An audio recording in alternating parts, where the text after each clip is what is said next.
juillet 2026, le CEP a publié un nouveau calendrier électoral fixant au 13 décembre 2026 le premier tour des élections présidentielles et législatives, en même temps que la ratification par le peuple des changements proposés à la Constitution.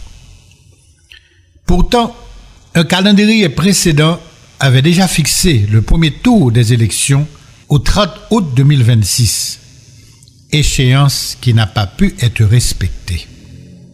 Cette situation n'est pas nouvelle. De 2021 à 2026, 4 textes électoraux, dont un décret modificatif, ont été adoptés. Décret des 5 juillet 2021, 1er décembre 2025, 2 juin 2026, 2 juillet 2026. Malgré cette succession de textes et les importantes ressources financières consacrées au processus électoral, aucune élection n'a encore été organisée. Ce constat démontre que l'adoption d'un décret électoral, la publication de calendrier ne suffisent pas à rendre des élections possibles. En matière d'élection, la norme juridique ne peut produire ses effets que si les conditions politiques, institutionnelles et sécuritaires nécessaires à son application sont réunies. Aujourd'hui, il paraît donc plus raisonnable d'envisager la non-tenue des élections que de considérer leur réalisation comme acquise. Aucun discours, aussi rassurant, aussi véhément soit-il, ne peut faire disparaître la réalité d'un État plus que faible, d'un État dysfonctionnel et dont certaines parties du territoire national échappent totalement à son contrôle effectif. La question des élections dépasse ainsi largement la capacité technique du CEP à installer des bureaux de vote. Elle touche directement à la souveraineté de l'État et conduit à poser plusieurs questions fondamentales. Qui déterminera les territoires dans lesquels les candidats pourront faire campagne? L'État ou les gangs? Les citoyens pourront-ils circuler? Le suffrage pourra-t-il librement s'exprimer? Le peuple haïtien a-t-il besoin d'élections à n'importe quelle condition ou a-t-il besoin d'élections crédibles? La participation à un tel processus ne risque-t-elle pas de donner une légitimité, soi-disant électorale, à la déchéance de l'État au lieu de favoriser le retour à l'ordre constitutionnel? Ces interrogations imposent la nécessité de confronter le droit à la réalité, l'élection à la souveraineté et l'urgence de voter à l'exigence fondamentale de pouvoir voter honnêtement, librement. C'est à la lumière de ces considérations que nous allons développer 6 points essentiels. 1. Absence des conditions préalables et essentielles à la tenue des élections. Tout d'abord, en confrontant les prescriptions du décret électoral du 2 juin 2026 à la situation sociale, politique et sécuritaire du pays, l'application de ce décret devient matériellement impossible. Il existe un contraste entre les exigences du décret et la réalité institutionnelle du pays.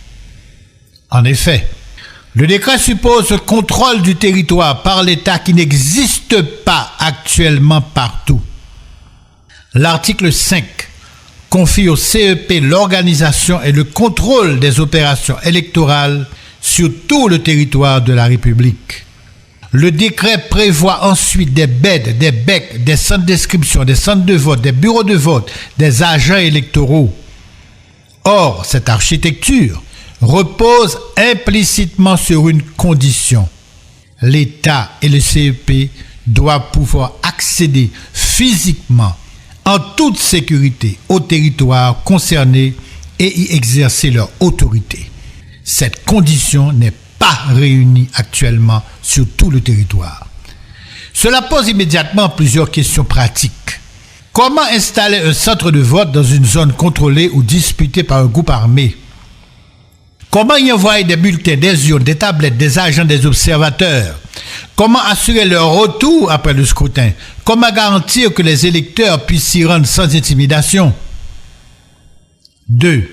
Le décret suppose la libre circulation des électeurs, alors qu'une partie importante de la population est déplacée. En effet, l'OIM, l'Organisation pour la migration, indiquait déjà en février 2026 que plus de 1,145 000 personnes avaient été déplacées par la violence des gangs.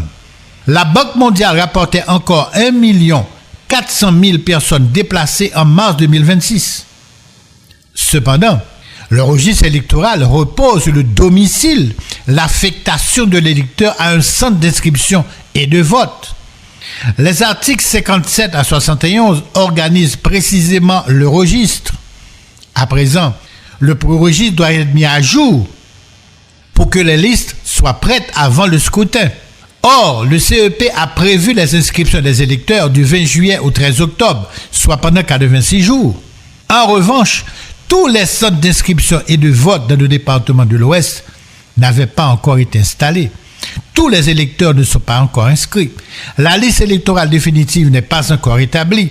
Les candidats vont commencer à s'inscrire le 20 août 2026. Dans ces conditions, un calendrier qui sélectionne les candidats avant même d'avoir définitivement constitué le corps électoral devient problématique. Les candidatures seront fermées du 20 août au 2 octobre 2026 avant même la clôture du registre des électeurs le 13 octobre. Ainsi, la période des candidatures sera fermée avant même que la liste des électeurs ne soit définitivement établie. Ce chevauchement est une anomalie très grave dans la logique du processus. Le CEP va commencer à déterminer qui peut être candidat alors qu'il n'aura pas encore déterminé la liste définitive des électeurs. Le problème devient plus sérieux pour certaines candidatures pour lesquelles on exige des listes de sympathisants. Des candidats doivent produire une liste de citoyens remplissant certaines conditions, alors même que le processus général d'inscription des électeurs n'est pas encore achevé. Troisièmement, le CEP conditionne les élections à 2 facteurs qui ne relèvent pas de son ressort. En mars 2026, le président du CEP a publiquement identifié 2 préalables essentiels à l'exécution du calendrier électoral. La sécurité, la disponibilité de l'argent nécessaire aux opérations électorales. L'institution juridiquement chargée d'appliquer le décret reconnaît elle-même que son exécution dépend de 2 variables qu'elle ne maîtrise pas, la sécurité et le financement. Cela implique que les CEP ne disposent d'aucune garantie quant à la tenue effective d'élections crédibles. Il est lui-même dans l'attente. L'application de l'article 49 relatif à la sécurité des centres de vote dépend directement de la sécurité. La question est beaucoup plus large. Qui sécurisera les routes empruntées pour transporter les matériels? Qui sécurisera les entrepôts? Qui protégera les candidats pendant la campagne? Qui protégera les électeurs avant et après leur vote? Qui protégera les centres de tabulation? Qui empêchera un groupe armé d'imposer ou d'interdire un candidat dans une zone donnée? Dès lors, la liberté de campagne prévue par le décret risque de rester théorique.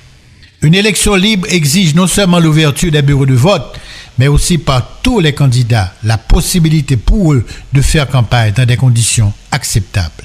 Si certains candidats ne peuvent accepter à une commune, alors que d'autres y bénéficient de soutien politique, de soutien de gang, l'égalité de la compétition électorale ne peut pas être prise au sérieux. Elle est totalement compromise. 4. Le sort des candidats dépend préalablement du bon fonctionnement de plusieurs institutions. L'article 153 exige des candidats un dossier comportant de nombreuses pièces, ce qui serait déjà difficile à constituer, même si l'administration fonctionnait normalement. L'article 155 aggrave cette difficulté, puisque l'absence d'une pièce exigible entraîne l'irrecevabilité du dossier. Un candidat dépend de plusieurs administrations distinctes pour constituer son dossier. Ainsi, le droit d'être candidat peut dépendre non de la volonté du citoyen, mais de la capacité matérielle d'une administration à lui délivrer une pièce dans le délai fixé. Quand on sait le mauvais état de l'État, à quoi faut-il s'attendre? 5. L'organisation simultanée des élections et de la ratification constitutionnelle crée une incertitude sur le régime juridique applicable aux nouveaux élus. Le décret organise expressément la ratification populaire des changements proposés à la Constitution. Cela signifie qu'au même moment, le citoyen doit choisir ses candidats et il doit également se prononcer sur une réforme constitutionnelle. Qu'est-ce que le peuple va ratifier? Le peuple dispose-t-il en créole et en français du texte des changements proposés? En vertu de quelles règles fondamentales les nouveaux élus vont-ils entrer en fonction? Le seront-ils après leur élection? Ils ont fait campagne sous un régime, mais ils vont exercer leur mandat sous un autre régime juridique? Pour qu'une ratification soit éclairée, les citoyens doivent avoir accès au texte, pouvoir en débattre et comprendre les chemins proposés avant de se prononcer. 6. La légitimité du résultat pourrait être contestée, même si les opérations sont techniquement réalisées. Ici, il faut rappeler la distinction entre tenir une élection, n'importe laquelle, du n'importe quoi, et tenir une élection honnête, crédible. On peut techniquement organiser des élections et publier un résultat, mais une élection honnête, légitime, suppose également la liberté, la sécurité, la confiance de la population qui est le socle du fonctionnement d'une démocratie digne de ce nom. L'expérience des élections de l'an 2000 montre qu'une crise électorale peut se transformer en une crise politique nationale. Une élection contestée peut déplacer la crise au lieu de la résoudre et devenir elle-même une source durable de crise de légitimité. En conclusion, l'application du décret électoral du 2 juin 2026 rencontre des difficultés matérielles car plusieurs de ces dispositions ne sont pas adaptées à la réalité sociale, à la réalité politique actuelle d'Haïti. En effet, le CEP reconnaît lui-même que la sécurité est une condition nécessaire à la tenue des élections. Il existe donc une contradiction flagrante entre les exigences du décret électoral et les conditions réelles permettant son application. Si les gangs déplacent les populations, si les gangs limitent la circulation des populations, si les gangs influencent la campagne, leurs actions, certainement, auront un impact direct sur les résultats des élections. Il n'y a pas de doute qu'ils poseront ces actes. Le risque est que des élections censées restaurer l'autorité de l'État renforceront les conséquences de l'affaiblissement de l'État. Participer à un tel processus pourrait alors banaliser une situation historique, une situation délicate, une situation dangereuse. Une élection ne peut pas créer deux catégories d'électeurs. L'État doit pouvoir garantir les mêmes droits sur tout le territoire. L'élection doit servir à rétablir l'autorité de l'État et non s'adapter à la perte de son contrôle du territoire. Dès lors, exiger des élections ne signifie pas exiger des élections n'importe comment, à n'importe quel prix. Ça veut dire exercer une espèce de délinquance officielle. L'enjeu n'est pas seulement de voter, mais de garantir que le vote constitue vraiment l'expression plus ou moins libre de la souveraineté du peuple et non la validation institutionnelle des rapports de force opposés par la violence, imposés par la violence, par la peur, par le désordre. C'est pourquoi, dans le contexte actuel, la véritable question n'est peut-être plus seulement quand organiser les élections. La véritable question, c'est d'abord dans quelles conditions, avec quels acteurs faut-il organiser les prochaines élections afin de restaurer l'État dans son autorité légitime au lieu de légitimer la déchéance de l'État. Accepter, participer à de pareilles soi-disant élections, c'est d'accepter d'hypothéquer définitivement l'avenir d'Haïti. Voilà, bon prend déclaration locaux des sous dossier Michel Martelly, eh bien qui pas qu'à les États-Unis, eh bien Michel Martelly qui est inscrit pour aller dans élection qui va le faire dans le pays là, mais en pile moun fait quoi et Michel Martelly pas supposé aller dans élection puisque monsieur gagne en pile sanction sous lui. Ça va ça bon pour motion dans déclaration locaux des et le déblocage des routes avant la tenue des élections le 13 décembre prochain, madame, monsieur. Et jeudi, à moi inviter tout le monde qui est haïtien. Ok? D'ailleurs, semaine ça là, inscription candidat pour commencer. Suivez matin débat parce que parti ça yo devient matériellement impossible. Il existe un contraste entre les exigences du décret et la réalité institutionnelle du pays. En effet, le décret suppose le contrôle du territoire par l'État qui n'existe pas actuellement partout. L'article 5 confie au CEP l'organisation et le contrôle des opérations électorales sur tout le territoire de la République. Le décret prévoit ensuite des beds, des becs, des centres d'inscription, des centres de vote, des bureaux de vote, des agents électoraux. Or, cette architecture repose implicitement sur une condition. L'État et le CEP doivent pouvoir accéder physiquement, en toute sécurité, au territoire concerné et y exercer leur autorité. Cette condition n'est pas réunie actuellement sur tout le territoire. Cela pose immédiatement plusieurs questions pratiques. Comment installer un centre de vote dans une zone contrôlée ou disputée par un groupe armé? Comment y envoyer des bulletins, des urnes, des tablettes, des agents, des observateurs? Comment assurer leur retour après le scrutin? Comment garantir que les électeurs puissent s'y rendre sans intimidation? 2. Le décret suppose la libre circulation des électeurs, alors qu'une partie importante de la population est déplacée. En effet, l'OIM, l'Organisation pour la migration, indiquait déjà en février 2026 que plus de 1,145 000 personnes avaient été déplacées par la violence des gangs. La Banque mondiale rapportait encore 1,4 million personnes déplacées en mars 2026. Cependant, le registre électoral repose sur le domicile, l'affectation de l'électeur à un centre d'inscription et de vote.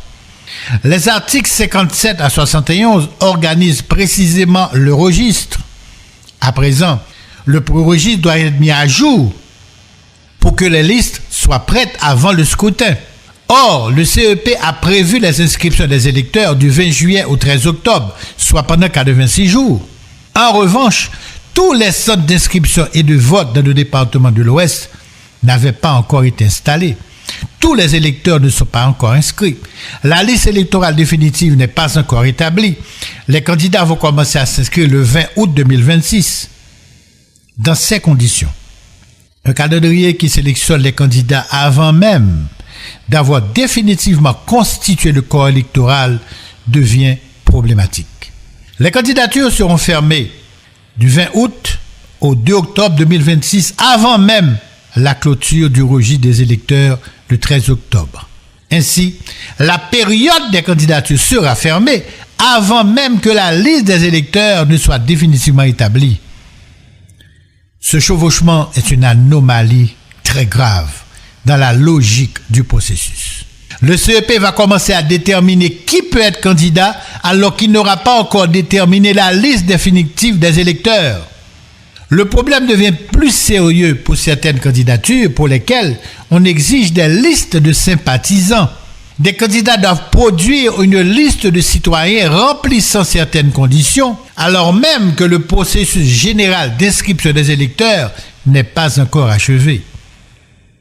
Troisièmement, le CEP conditionne les élections à 2 facteurs qui ne relèvent pas de son ressort. En mars 2026, le président du CEP a publiquement identifié 2 préalables essentiels à l'exécution du calendrier électoral. La sécurité, la disponibilité de l'argent nécessaire aux opérations électorales. L'institution juridiquement chargée d'appliquer le décret reconnaît elle-même que son exécution dépend de 2 variables qu'elle ne maîtrise pas, la sécurité et le financement. Cela implique que les CEP ne disposent d'aucune garantie quant à la tenue effective d'élections crédibles. Il est lui-même dans l'attente. L'application de l'article 49 relatif à la sécurité des centres de vote dépend directement de la sécurité. La question est beaucoup plus large. Qui sécurisera les routes empruntées pour transporter les matériels? Qui sécurisera les entrepôts? Qui protégera les candidats pendant la campagne? Qui protégera les électeurs avant et après leur vote? Qui protégera les centres de tabulation? Qui empêchera un groupe armé d'imposer ou d'interdire un candidat dans une zone donnée? Dès lors, la liberté de campagne prévue par le décret risque de rester théorique. Une élection libre exige non seulement l'ouverture des bureaux de vote, mais aussi par tous les candidats la possibilité pour eux de faire campagne dans des conditions acceptables. Si certains candidats ne peuvent accepter à une commune, alors que d'autres y bénéficient de soutien politique, de soutien de gang, l'égalité de la compétition électorale ne peut pas être prise au sérieux. Elle est totalement compromise. 4. Le sort des candidats dépend préalablement du bon fonctionnement de plusieurs institutions. L'article 153 exige des candidats un dossier comportant de nombreuses pièces, ce qui serait déjà difficile à constituer, même si l'administration fonctionnait normalement.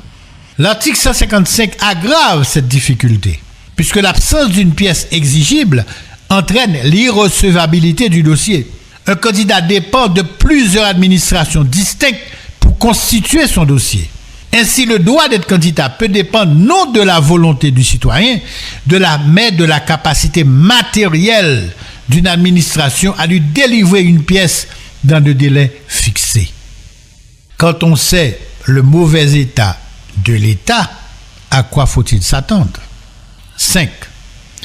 L'organisation simultanée des élections et de la ratification constitutionnelle crée une incertitude sur le régime juridique applicable aux nouveaux élus. Le décret organise expressément la ratification populaire des changements proposés à la Constitution. Cela signifie qu'au même moment, le citoyen doit choisir ses candidats et il doit également se prononcer sur une réforme constitutionnelle.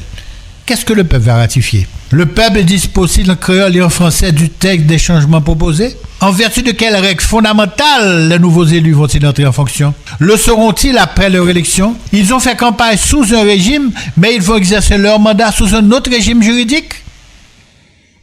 Pour qu'une ratification soit éclairée, les citoyens doivent avoir accès au texte, pouvoir en débattre et comprendre les chemins proposés avant de se prononcer. 6. La légitimité du résultat pourrait être contestée, même si les opérations sont techniquement réalisées. Ici, il faut rappeler la distinction entre tenir une élection, n'importe laquelle, du n'importe quoi, et tenir une élection honnête, crédible. On peut techniquement organiser des élections et publier un résultat, mais une élection honnête, légitime, suppose également la liberté, la sécurité, la confiance de la population qui est le socle du fonctionnement d'une démocratie digne de ce nom. L'expérience des élections de l'an 2000 montre qu'une crise électorale peut se transformer en une crise politique nationale. Une élection contestée peut déplacer la crise au lieu de la résoudre et devenir elle-même une source durable de crise de légitimité. En conclusion, l'application du décret électoral du 2 juin 2026 rencontre des difficultés matérielles car plusieurs de ces dispositions ne sont pas adaptées à la réalité sociale, à la réalité politique actuelle d'Haïti. En effet, le CEP reconnaît lui-même que la sécurité est une condition nécessaire à la tenue des élections. Il existe donc une contradiction flagrante entre les exigences du décret électoral et les conditions réelles permettant son application. Si les gangs déplacent les populations, si les gangs limitent la circulation des populations, si les gangs influencent la campagne, leurs actions, certainement, auront un impact direct sur les résultats des élections. Il n'y a pas de doute qu'ils poseront ces actes.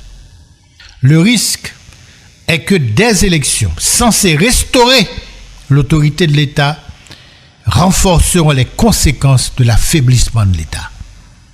Participer à un tel processus pourrait alors banaliser une situation historique, une situation délicate, une situation dangereuse.